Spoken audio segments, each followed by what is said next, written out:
మిథున్ రెడ్డి. ఆయన పెద్దిరెడ్డి గారి కుమారుడు. జగన్మోహన్ రెడ్డి గారికి అత్యంత సన్నిహితులు. కానీ కొంత గ్యాప్ అయితే జగన్మోహన్ రెడ్డికి మిథున్ రెడ్డికి మధ్య వచ్చింది అని చెప్పేసి కూడా ఇటీవల కథనాలు వస్తున్నాయి. దానికి గల కారణాలు ఏమై ఉంటాయంటారు? ఒకటి, జగన్మోహన్ రెడ్డి గారు సాధారణంగా ఎవరికైనా సరే జైల్లో ఉన్నప్పుడు పరామర్శలన్నీ పరిపాటిగా కొనసాగుతూ ఉన్నాయి. అది కాకాని గోవర్ధన్ రెడ్డి కావచ్చు, నందిగామ సురేష్ కావచ్చు, వల్లభనేని వంశీ విషయంలో కావచ్చు. సో వీళ్ళందరికీ పరామర్శలు ములాఖాతు తీసుకున్న జగన్మోహన్ రెడ్డి మరి మిథున్ రెడ్డి దగ్గరికి ఎందుకు వెళ్ళాలా? మిథున్ రెడ్డి 70 రోజుల పాటు జైల్లో ఉన్నప్పుడు మరి ఏ రోజు కూడా జగన్మోహన్ రెడ్డి ములాఖాతు తీసుకోలేదు, వెళ్ళలేదు, మాట్లాడలేదు. ఏమై ఉంటుందంటారు?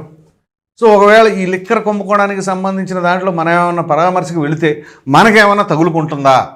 మరలా ఇప్పటికే లేనిపోయిన తిప్పలు తెచ్చిపెట్టుకుంటున్నాం, ఇది కాకుండా మరలా దీనికి వెళ్తే ఇంకా ఇబ్బందులు గురవుతామా అనే ఉద్దేశంలో ఏమైనా జగన్మోహన్ రెడ్డి మిథున్ రెడ్డి దగ్గరికి వెళ్ళలేదా? సరే, కారణాలు ఏమైనా కావచ్చు. ఒక వైసీపీ ఎంపీని నేను, నా దగ్గరికి జగన్మోహన్ రెడ్డి రాలేదు అని చెప్పేసి మిథున్ రెడ్డి పర్సెప్షన్లో ఆలోచించుకుంటే అలాగే అనిపిస్తుంది కదా. అంటే నాకు ఆ మాత్రం కూడా వెయిట్ లేదా పార్టీలో? ఒక ఎంపీగా గెలుపొందిన, అంత ఎదురుగాల్లో కూడా గెలుపొందిన నాకే ఆ పార్టీలో వాల్యూ లేదు అనే భావంలో ఏమైనా ఉన్నారా?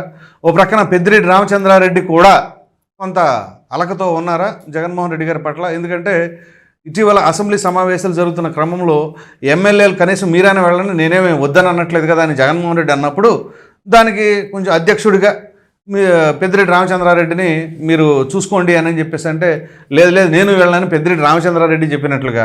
ఒకవేళ అదే జరిగితే అంటే ఆయన రారు కానీ మమ్మల్ని తగిలించుకోమంటున్నారా అని పెద్దిరెడ్డి రామచంద్రారెడ్డి గారి తరపున అనుకునే పరిస్థితి ఉందా?